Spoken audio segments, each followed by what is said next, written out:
Au fourneau, Sarah, étudiante en tourisme, le chef c'est Damien Corvasier, il supervise la cuisinière amateur. Leur défi, préparer du bœuf fermier du Maine avec les ingrédients à leur disposition et dans un temps limité.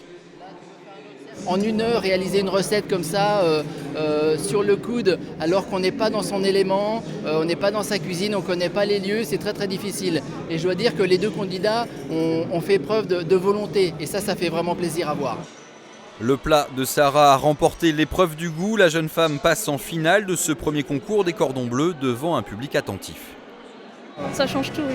Surtout quand il y a une foule devant vous qui vous observe, le moindre effet et geste, et c'est impressionnant quand même.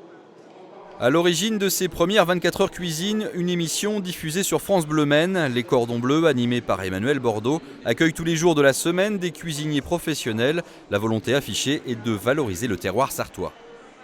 Il y a des gens qui sont venus ici hier notamment et qui ne connaissaient pas toutes les richesses de la Sarthe à travers ces producteurs qui se donnent du mal, ces restaurateurs aussi qui se donnent du mal.